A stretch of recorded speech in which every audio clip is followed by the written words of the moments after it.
कांदा 2 वर्षापासून कवडीमोल भावात विकतोय. मी आता सध्या लासलगाव कृषी उत्पन्न बाजार समितीमध्ये आहे व शेतकऱ्यासाठी कायमच आवाज बनणारे प्रहार पार्टीचे नेते बच्चूभाऊ कडू यांनी शिवसेनेत प्रवेश केला आहे. एकंदरीत सविस्तर चर्चा आपल्याबरोबर काही शेतकरी. किती क्षेत्र आहे तुमचं? कांदे किती? 2.5 एकर. कांदे नाही, 2.5 एकर द्राक्ष बागेत क्षेत्र आहे. मग काय यंदा पैसे झाले का? नाही, पैसे नाही झाले. का? कारण ह्या वर्षी वातावरणानं साथ दिली नाही. मालच नव्हते, माल काहीच नव्हते आणि थोडे फार होते तर ते फक्त द्राक्ष बागा असं व्यवस्थित ठेवण्यासाठी खर्च केला. कोण गावचे तुम्ही? उगाव.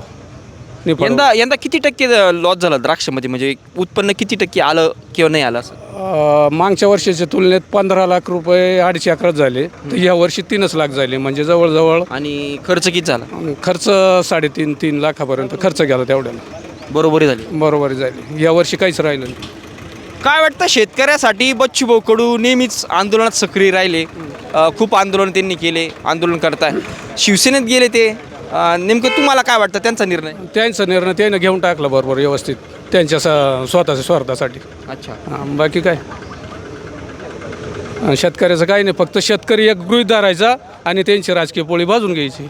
नाही पण मग त्यांनी बडे साहेब जे आहे ना TV18 न्यूज चॅनलचे, त्यांनी मुलाखत घेतली. त्याच्यात त्यांनी एकदम जे म्हणजे त्यांनी ज्या प्रतिक्रिया दिल्या आहे बच्चूभाऊनी, त्यासुद्धा लक्षवेधी. कारण त्यांचं म्हणणं असं आहे का आत्तापर्यंत शेतकरी चळवळीत जेवढे पण नेते झाले, शरद जोशी सारख्याला तुम्ही लोकांनी साथ नाही दिली, ते लोक खासदार होऊ शकले नाही. बच्चूभाऊंनी आत्तापर्यंत लय आंदोलन केले, मग कमी कुठं पडले? त्यांचे 2-4 आमदारसुद्धा निवडून नाही आले ना प्रहारचे. मग तुम्ही लोक त्यांना साथ देत नाही, मग त्यांची काय चुकी शिवसेनेत जाण्यात? नाही, मग राजकीय त्यांच्या सत्तेसाठीच गेले ना. मला एक सांगा, ते करताय तुमच्यासाठी चळवळीत, ते आंदोलन करतात, ते करतात बरोबर. ते ज्यावेळेस उभं राहता त्यावेळेस तुम्ही लोक त्यांना साथ द्यायला पाहिजे ना. मग नाही, प्रत्येक ठिकाणी प्रत्येक गावामध्ये प्रत्येक पक्षाचा एक कार्यकर्ता राहतो किंवा मग तुम्ही त्यावेळेस त्यांच्या मागे दुसऱ्या मागे पाळता ना. नाही, पण माझ्या एकट्याच्या मतानं ते बच्चूभाऊ निवडू येऊ शकते नाही ना. त्यानं तसं जनता वाढवली पाहिजे, कार्य केलं पाहिजे त्या मापाचं. तुमचं माझा प्रश्न लक्षात आलाय का? एकमेव ते नाही, आता शरद जोशी समजा, थोडं पुढे, शरद जोशी सारखी व्यक्ती पडलेली. शरद जोशी तर अगदी किती म्हणजे शेतकरी संघटनेचा अगदी मोठा आवाज होता. त्यांची वाक्य आज पण तोंडातून निघता का सरकारचं धोरण म्हणजे शेतकऱ्याचं मरण. एवढं शेतकऱ्यासाठी ते लढले. त्या अमेरिकेवरून ते इथं आले होते शेतकऱ्यासाठी लढायला. त्यांना तुम्ही नाकारला आतापर्यंत. असे खूप अगदी अजित नवले असेल, ते सुद्धा शेतकऱ्यासाठी लढतात, पण निवडणुकीमध्ये तुम्ही लोक त्यांना साथ देत नाही. मुळात त्यामुळे ते म्हणता का त्याच्यामुळे मी शिवसेनेत जाण्याचा निर्णय घेतला, बच्चूभाऊ म्हणता. जोपर्यंत शेतकरी एकत्र येत नाही तोपर्यंत शेतकऱ्याचं व्यवस्थित होणार नाही ना. असे बच्चू कडू सारखे वरती निघणार नाही, हे महत्त्वाचं आहे. जोपर्यंत शेतकरी एक होत नाही आणि शेतकऱ्याच्या हितासाठी जो लढतो तो वर निघणार नाही. आता बऱ्याचशा कमेंट येत्या नकारात्मक बच्चूभाऊच्या विरोधात की बच्चूभाऊनी स्वतःचं दुकान सोडून दुसऱ्याच्या दुकानात गेले. नाही, बरोबर आहे येणाऱ्याचे. कारण आता एवढं 4 वर्षात खूप फेरी झाली राजकारणाची. त्यामुळं ट्रोल करणारे भरपूर राहणार. बच्चू कडूला त्याला समोर जावं लागणार. आणि आज मी सुद्धा स्वतः म्हणतो का त्यांच्या राजकीय पोळीसाठी ते शिवसेनेत गेले. त्यानंतर ते बोलताना एकनाथ शिंदे पण बोलता की बच्चूभाऊ काय आजच नाही, आमच्याबरोबर अगदी आम्ही उठाव केला गुवाहाटीचा, तो उठाव, त्या उठावात सुद्धा आमच्याबरोबर होते ते. त्यामुळे तो आता उठाव मानताच येणार नाही. त्यांच्या सत्तेसाठीच गेले, बाकी काही नाही. मुख्यमंत्री पदासाठीच ते दुसऱ्या विलिनीकरणासाठी म्हणजे भाजप सोडून खरी शिवसेना सोडून गुवाहाटीला गेली, बाकी काही नाही. खरं तर मेन म्हणजे खरी शिवसेना जी म्हणतात ती बाळासाहेबांचे आम्ही विचार पुढे घेऊन चालले, आमची खरी शिवसेना अशी एकनाथ शिंदे म्हणता. आणि त्यामुळं आता बच्चूभाऊ या शिवसेनेत आल्यामुळं मजबूत होईल का शिवसेना? अजून जनतेचं मत आहे का खरी शिवसेना ही उद्धव ठाकरेची आहे आणि बाळासाहेबांची होती. बाळासाहेबांचा वारसदार म्हणून उद्धव ठाकरेच होते. यानं किती शिवसेना माझी केली तरी उद्धव ठाकरे शिवसेना ती शिवसेना. पण तो गव्हर्नमेंटनी जे आहे त्यांनी तो निर्णय दिला, चिन्ह पण त्यांना दिलं, नाव पण त्यांना दिलं, मग ते चुकीचे कसं काय म्हणतात? गव्हर्नमेंट बरोबर आहे, गव्हर्नमेंट सर्व आपल्याच त्यांच्याच हातात आहे, ते काही करू शकतील ते. सत्तेत त्यामुळं ते शिवसेना त्यांचीच प्रस्थापित करू शकतील. पण खरी शिवसेना जनतेतल्या मनातली उद्धव ठाकरेंची आहे आणि ती त्यांचीच राहणार. एक महत्त्वाचा विषय, तसा जर विचार केला अभ्यासपूर्वक, तर शिंदे शिवसेना आणि उद्धव सेना. आता उद्धव सेनेला पण मानणारे लोक आहे, शिंदे सेनेला पण मानणारे लोक आहे. परंतु प्रहार चे जे कार्यकर्ते जर म्हटलं, पाटोद्यासारख्या गावात प्रहारचे कार्यकर्ते, तुमचे गणेश निंबाळकरांसारखे प्रहार कार्यकर्ते मी तर बघितलं. अगदी सातारा कोल्हापूरला सुद्धा प्रहारचे कार्यकर्ते, विदर्भात तर आहेच, अगदी तुमच्या मराठवाड्यात पण प्रहारचे कार्यकर्ते. मग मला सांगा आता त्या कार्यकर्त्यांचं काय होणार? ते असंच ना मग. जो आता गडीवर बच्चू कडून जवळ आहे तो कडू सोबतच जाणार, पण बाकीचे जे आहे त्यांचे मनं तुटले ते जाणार नाही. ते वरून फक्त आले भाऊ बसा उठा. आणि गणेश निंबाळकर सारखा नेता आमच्या निफाडमध्ये पाहिजे होता असं आमची इच्छा आहे. तसा भांडणारा आणि कर्तृत्ववान नेता आहे तो चांदवड तालुका स्तरावर. जे आता तालुका प्रमुख होते समजा प्रहारचे, त्यांनी किती स्वप्न बघितले असेल का प्रहारसाठी आपण काहीतरी पुढे भविष्यात काहीतरी काम चांगलं करू, स्वतःचं पण भविष्य आजमावू आणि शेतकऱ्याला पण न्याय देऊ. पण आज त्यांची गोची झाली, खूप गोची व्हायली त्यांची बी. आणि शेतकऱ्याच्या हितासाठी कोणीच लढत नाही, आतापर्यंत लढलंही नाही. फक्त वर भाषणं ठोकी द्या, बाकी काहीच नाही. शेतकरी आहेच त्या स्तराला आहे, आणि तो लहानच राहणार, तो मोठाच होत जाणार. बिझनेसमॅन ते बिझनेसमॅनच राहणार. कांद्याचे भाव जर वाढले तर सरकार वाटेल ते कुठं नाही करतं, गल्लीपासून दिल्लीपर्यंत पार मीडियामध्ये बॉम्बाबॉम्ब होते. पण 2 वर्षापासून कांदा कवडीमोल भावात विकतोय. दादा भुसे यांनी उपोषण सोडवलं चांदवडमधलं, आता त्याला 2 महिने झाले. ते म्हणे का उद्या मुख्यमंत्री नाशिकला येत आहे, मग आपण मांडणी करू वगैरे, हे करू ते करू, न्याय देऊ. मुख्यमंत्र्यांनी सुद्धा बोलून दाखवलं का हा म्हणे तुमचा प्रश्न आम्हाला कळला ना, आता आम्ही असं करतो तसं करू. 2 महिने झाले अजून कांद्यावाल्यांवर अत्याचाराचे, कांद्याचे भाव काही तसं पाहिलं तर 2 वर्षापासून कांद्याच्या पिकाला कुठल्याही प्रकारचा भाव नाही. आतापर्यंत जवळजवळ असं म्हणायचं 2-3 वर्षापासून कांदा शेतकरी हा घाट्यातच चालला आहे. तर मुळात त्याची लागणी याचा सर्व खर्च जर काढला तोंडाचे तो उपाशीचे आजही बी. यांचा निर्णय चुकीचे ठरवते म्हणून तर कांदा शेतकरी हा खड्ड्यात. असं वाटतंय का काँग्रेस असेल किंवा भाजप असेल यांची राजकीय दुकानदारी चालवण्यासाठी, म्हणजे खाणाऱ्याला स्वस्त भेटलं पाहिजे. सोयाबीनचं तेल 165 आहे पण 5,000 सोयाबीन विकते. कांद्याचं पण ते तिकडं लगे दिल्लीवाले बॉम्बा मारतात, त्याच्यामुळे हे एकदम शेतकऱ्यालाच मारणी घातलं जातंय असं वाटतंय तुम्हाला? जोपर्यंत शेतकरीकडून माल दुसरीकडे जात नाही तोपर्यंत शेतकऱ्याला भाव नाही. आणि त्या ज्या वेळेस सरकारच्या निरीक्षणाखाली जाईल तो वेळेस त्यांच्या प्रॉडक्टला आपोआप मार्केट वाढून जाईल आणि आपोआप हे होईल. पण शेतकऱ्याचं तिथं कुठल्याही प्रकारचा विचार केला जाणार नाही. दादा तुमचं काय नाव आणि कांदे किती तुमचे? थोडं. माझं नाव गोकुळ ढगे. कांदे किती? कांदे आहे 10 ट्रॉल्या. काय भाव आहे आता? काय आता 400-500 रुपये कांदे. परवडतं का तुम्हाला? काय परवडणार कांद्यात? किती खर्च आहे? खर्च एकरी 25-30 हजार रुपये खर्च आहे. अच्छा. बच्चू भाऊ शेतकऱ्यासाठी कायमच लढताय वास्तविक. दादा 2 मिनटं फक्त. बच्चू भाऊ शेतकऱ्यासाठी कायमच लढतात, पण बच्चू भाऊ आता शिंदे शिवसेनेत गेले. तुम्हाला त्यांचा निर्णय आवडला का? मला नाही निर्णय आवडला, कारण प्रत्येकजण प्रत्येकाच्या हितासाठीच पक्ष बदलतो. हे खरं आहे कुठे? बरोबर. हे जर स्थायी राहिलेच ते अजून डिमांड वाढलं असतं त्यांचं मत असं आहे, कारण की त्यांनी ना एकदम निवांत मुलाखत झाली त्यांची, त्याच्यावर त्यांनी बोलून दाखवलं मला पर्याय नव्हता म्हणे. कारण की आता शेतकऱ्यासाठी लढणारे इतिहासात जेवढे पण नेते, म्हणजे शरद जोशीपासून तर सदाभाऊ खोत असेल किंवा तुमचे अजित नवले असेल किंवा सगळेच त्यांनी अगदी पान वाचून दाखवलं.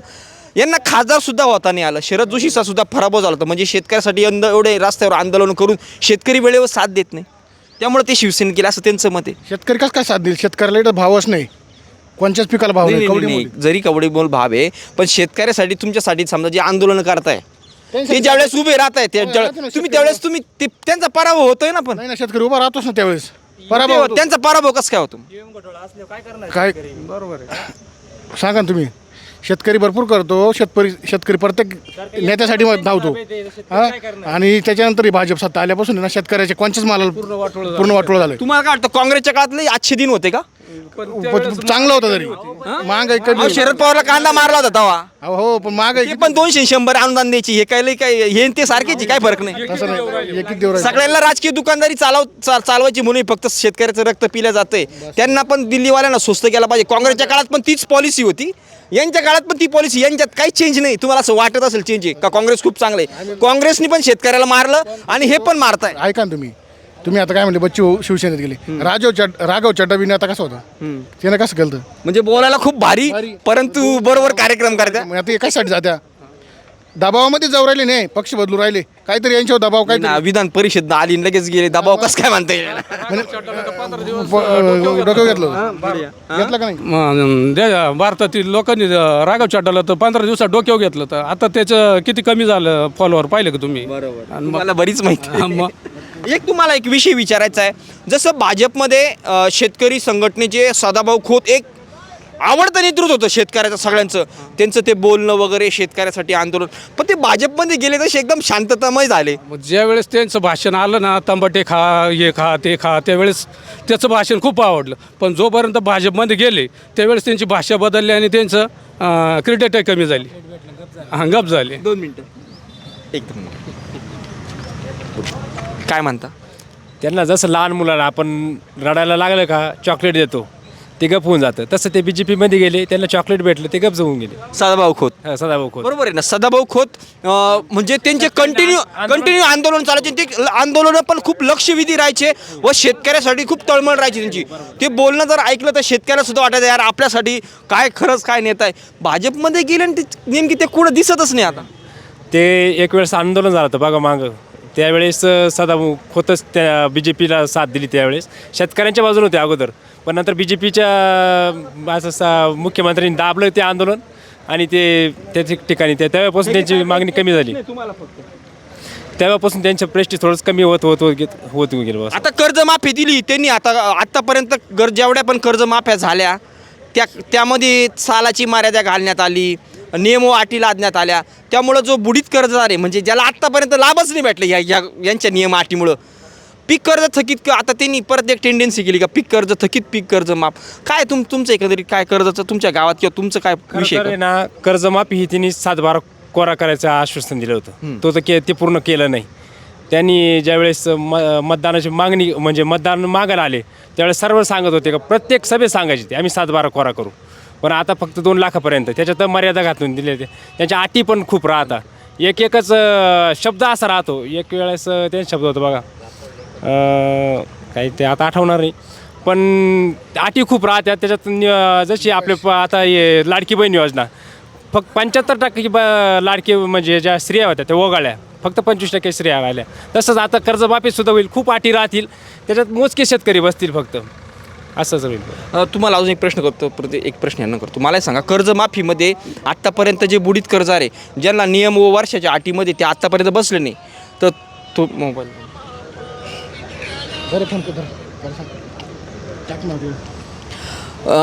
कर्जमाफीच्या बाबतीत ज्या वर्षाच्या अटी किंवा ज्या एकराच्या अटी, त्यामध्ये आत्तापर्यंत बरेचसे कर्जदार बसले नाही, त्याला कर्जमाफीचा लाभच भेटेल नाही. आता ही थकीत पीक कर्ज ही माफ करणार आहे, त्याबद्दल तुम्हाला काय वाटतं नेमकं, तुमच्या गावात किंवा तुमची काय परिस्थिती. आजपर्यंत कर्जमाफी झालेली पण 25%च लोकांना झालेली, हां ना, आता बी होईल ना, 10-20% लोकांना होणार आहे, कारण निकषले बाय नाही. आहे का तुमचं थकीत पीक कर्ज? आहे ना. तुमचं आहे का? हो आहे ना, माझं अगोदर पण होतं, पण कधीच माफ झालं नाही कर्ज. मग मी ते सांगतोय ना, कधीच माफ होत नाही. मी नियमच अटीच त्यांच्या अशा असताना कर्ज ते बरेचसे शेतकरी असं बसतच नाही. ते बरोबर सालाच्या मर्यादा देत आहे, सालाच्या मर्यादा असतात बघा. एक वेळेस कांद्याला पण तुम्ही आता मग जो प्रश्न होता, कांद्याला माग अनुदान दिलं होतं फडणवीस सरकारच्या काळात, अनुदान दिलं होतं. ज्या वेळेस सगळ्यात आवक कमी होती, ज्या महिन्यात सगळ्यात आवक कमी होती त्या महिन्यात त्या सरकारनं अनुदान दिलं होतं.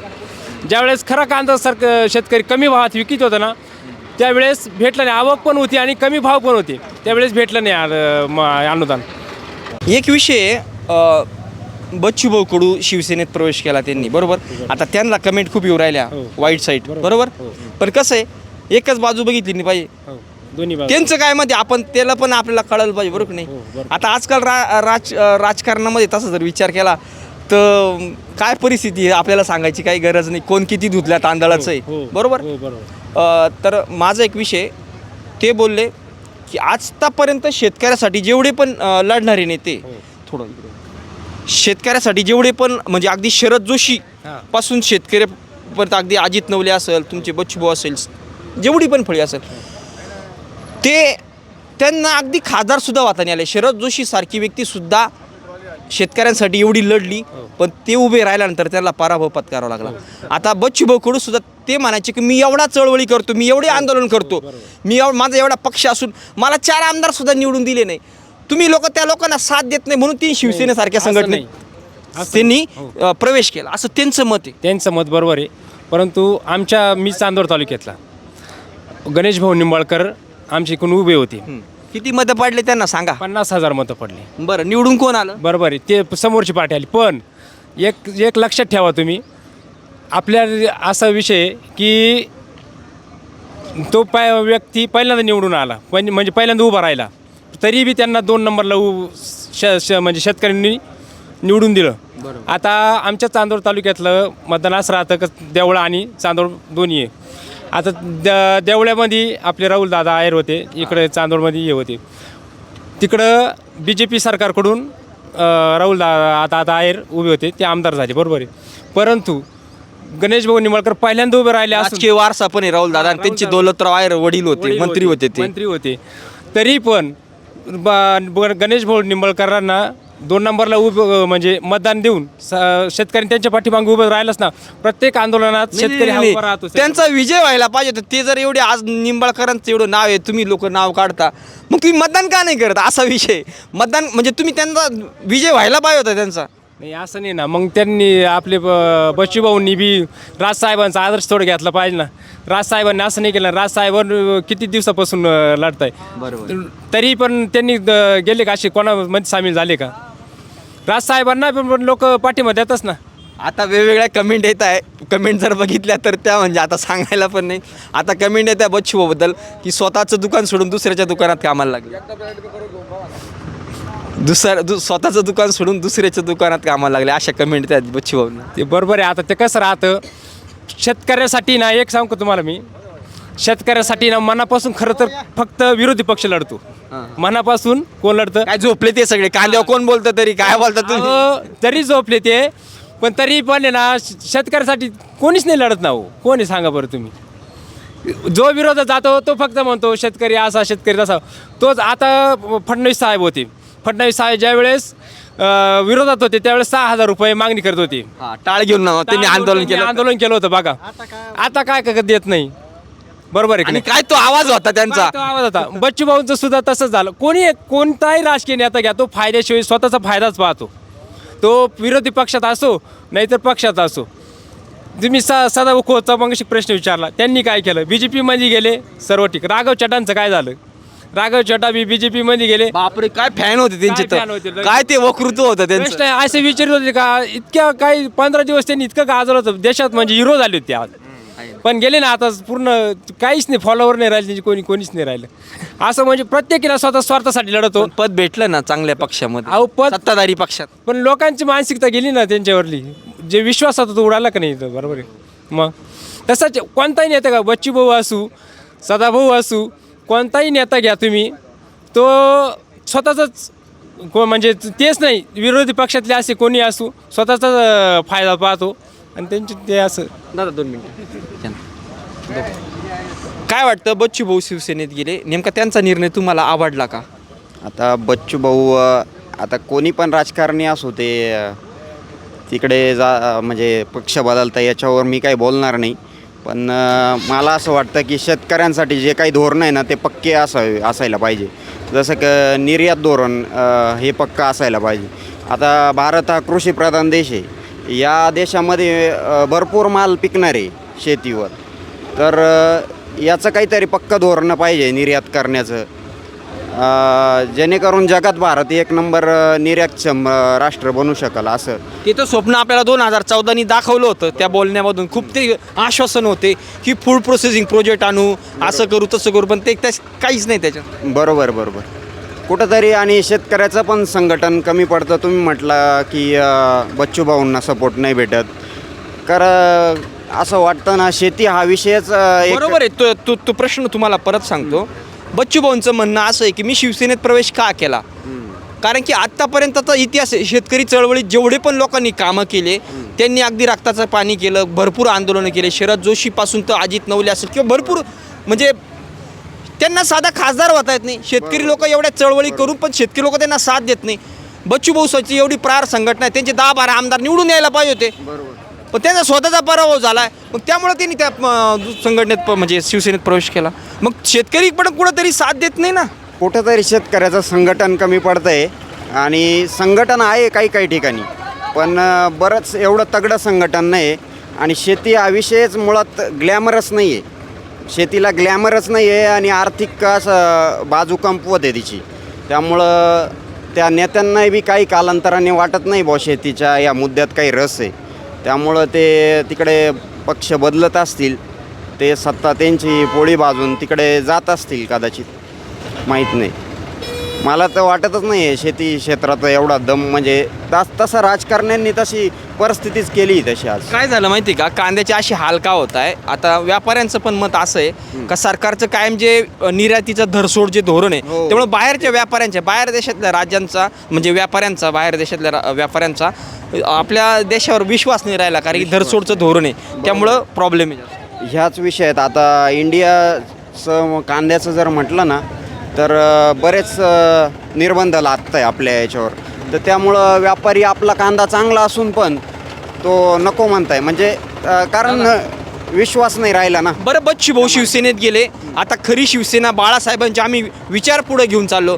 उद्धव ठाकरे सेनेचे ते चिन्ह पण आता यांच्याकडे आलेलं आहे, नाव पण यांच्याकडे आलेलं आहे. ते आता म्हणजे तो निर्णय झाला आहे डायरेक्ट. तर तुम्हाला काय वाटतं, बच्चू भाऊ शिवसेनेत आल्यामुळे आता शिवसेना अजून बळकट होईल का? निश्चितच, कारण बच्चू भाऊ एक मोठा नेता आहे. आज जरी त्यांना ट्रोल केलं जात असेल, ते कालांतराने त्यांची ताकद खूप मोठी आहे बच्चू भाऊची. आणि बच्चू भाऊचं एक स्वतःचं त्यांचं एक व्यक्तिमत्व आहे आणि ते नक्कीच तिथं त्यांचं ठसा उमटवतील असं वाटतं. एकनाथ भाऊ शिंदे पण बोलले का बच्चू भाऊ आम्ही ज्यावेळेस उठाव केला, ते काय आत्तापासून आमच्याबरोबर नाही, ते पूर्वीपासून आमच्याबरोबर. आम्ही ज्यावेळेस उठाव केला म्हणजे त्यांचं सांगायचं हेतू, ज्यावेळेस आम्ही गुवाहाटीला गेलो त्यावेळेस ते सुद्धा आमच्याबरोबर होते. बरोबर, होतच तो सपोर्ट होताच तो, आणि तो दिसत होता, सगळ्या जनतेला दिसत होता नाही. दादा, एक शेवटचा प्रश्न तुम्हाला इकडे. शिवसेना जी आहे, शिवसेनाचा तसं जर विचार केला तर खरी शिवसेना शिंदेसाहेब मानतात की बाळासाहेबांचे विचार आम्ही पुढे घेऊन चाललो आणि आमचीच खरी शिवसेना आहे. आता म्हणजे कोर्टाने काय यांनी काय निवडणूक आयुक्त का म्हणजे आयोग का काय कोर्टाने त्यांनी पण निर्णय दिला आहे, त्यांना चिन्ह पण दिलेले आहे आणि नाव पण दिलेलं आहे. काय वाटतं, बच्चू भाऊ शिवसेनेत आल्यामुळे शिवसेनेला काही म्हणजे मजबूतपणा होईल का? हो, मिळेल ना. कारण बच्चू भाऊंचं वक्तृत्व जर पाहिलं आणि काम जर पाहिलं आपण तर चांगल्या प्रकारचं आहे. आणि शिंदे साहेबांचं सुद्धा काम चांगलं आहे. अर्थात म्हणजे शिवसेना ही फुटायलाच नको होती मेन म्हणजे, कारण उद्धव साहेब ठाकरे त्यांचं काम चांगलं आहे आणि शिंदे साहेबांना आपण मुख्यमंत्री झाले तेव्हा पाहिलं त्यांनी पण शेतकऱ्यांसाठी चांगली कामं केली. मग बच्चू भाऊ आहे की त्यांना साथ मिळाली तर काम चांगलंच होणार. पण नमस्कार. प्रार त्यांची संघटना होती, त्यानं प्रारमध्ये थांबलं पाहिजे नव्हतं, शिवसेनेत गेलं नव्हतं पाहिजे. ती संघटना चांगली होती शेतकऱ्यासाठी, त्यानं ना प्रारमध्ये थांबायला पाहिजे होतं. माझं मत असं आहे, कारण की शिवसेनेत जाऊन काय करेन मोठे नेते यांचं काही चालणार नाही तिथं. त्यानं प्रार संघटनेमध्ये जाऊन थांबून शेतकऱ्यासाठी लढा दिला पाहिजे नव्हता. माझं मत असं आहे. ते बोलताय की हा लढा अजून पुढे चालूच राहील. कसा येईन, मोठे नेते त्यांचं ऐकावं लागेल यायला. हे सेपरेट होते, सेपरेट पक्ष होता यांचा, हे यांच्या मनानं कारभार चालू होता. हे आता मोठे नेते मागं गेले, त्याच्यामुळे माझं मत आहे ते आता थांबून घेतील. त्याला म्हणजे बच्चू भाऊचा सदाभाऊ खोत होईल का? हा, होऊ शकतो. माझं मत हे त्यानं संघटना चालवायला पाहिजे होती शेतकऱ्यासाठी, अपंगासाठी, शेतकऱ्यासाठी संघटना चालवायला पाहिजे होती. कारण का ते मोठ्या नेते मागे गेले ते चांगलेच आहे. एकनाथ शिंदे साहेब लय चांगले, पण मोठ्या नेते मग दबावाखाली राहत्या. हे सेपरेट होते, सेपरेटच राहायला पाहिजे नव्हते यानं. माझं मत आहे कांद्या शेतकऱ्यासाठी त्यानं लढा दिला असता, माझं मत आहे. आता वेगवेगळ्या प्रतिक्रिया येत आहे. मेन म्हणजे आता जर तुम्ही जर कमेंट बघितल्या तर कोण म्हणतं का स्वतःची दुकान सोडून दुसऱ्याच्या दुकानात कामाला लागले. हां, तेच ना, मी तेच म्हणतो ना. स्वतः असते तर स्वतः निर्णय घेता आला असता, यांचा निर्णय घेता येणार नाही. याला आंदोलन करता नाही, त्यांची अथॉरिटी घ्यावं लागेल याला आंदोलन करण्यासाठी.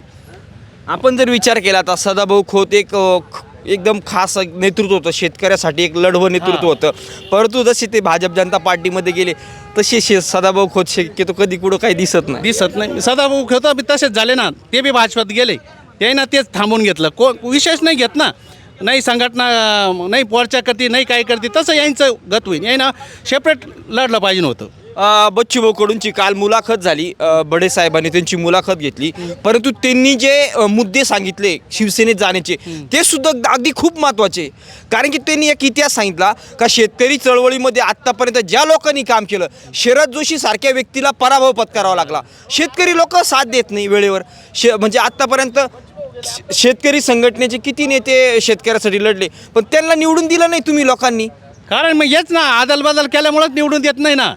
शरद जोशींनी कधी आदल बदल केली? केली नाही, पण ते मग शेतकरी मागं राहते नाही ना. शेतकरी हे फक्त आहे ना स्वतःसाठी मग अगोदर फक्त त्यांच्याकडून अपेक्षा करता, नंतर जात पाहून बरोबर पक्ष पाहून हे करता. करता अशी गोष्ट आहे त्यांची. माझं मत असं आहे. काय वाटतं तुम्हाला, का बरं शेतकरी संघटनेच्या लोकांमागे लोक मतदानाच्या वेळेस मागे का उभे नाही राहत? कारण बच्चूभाऊनी सुद्धा बोलून दाखवलं, ते म्हणे मी एवढे आंदोलनं केले, किती आंदोलनं केले. मला वाटलं होतं एवढे आंदोलन की आपण नेमकं कमी कुठं पडतोय. एवढे आंदोलन करून सुद्धा जर पडत असतील, त्यांचा पराभव होत असेल तर बोलता आपोआप बळी पडतात लोक. अच्छा. शेतकरी हे बोलता भोळे लोक. शेतकरी हे लय भोळा आहे. इकडे भेटन तिकडे भेटन बोलता आपोआप बळी पडतात. अच्छा. असं आहे. तुम्ही नेमके कोण गावचे आणि आता कांदे किती नेमके? माझे कांदे आहे 5 एकर. मी आहे लोशिंगावचा. अच्छा. लोशिंगवे तालुका नांदगाव जिल्हा नाशिक. अच्छा. मग आता सध्या कांद्याचा जे भाव आहे ते काय तुम्हाला परवडतं का? नाही परवडत नाही याच्यामध्ये. 500 आणि 700 मध्ये काय परवडत नाही ना. मजुरी नाही भेटत ना. हे फक्त आहे ना काय करायचं, सडत्या म्हणून ओपून टाकायचे काम राहतं. किती खर्च येतो, किती पैसे होते? खर्च एकरी 55 ते 60-70 हजारापर्यंत खर्च येतो एकरी. गोत्या कांदे 50च्या आत एकरी.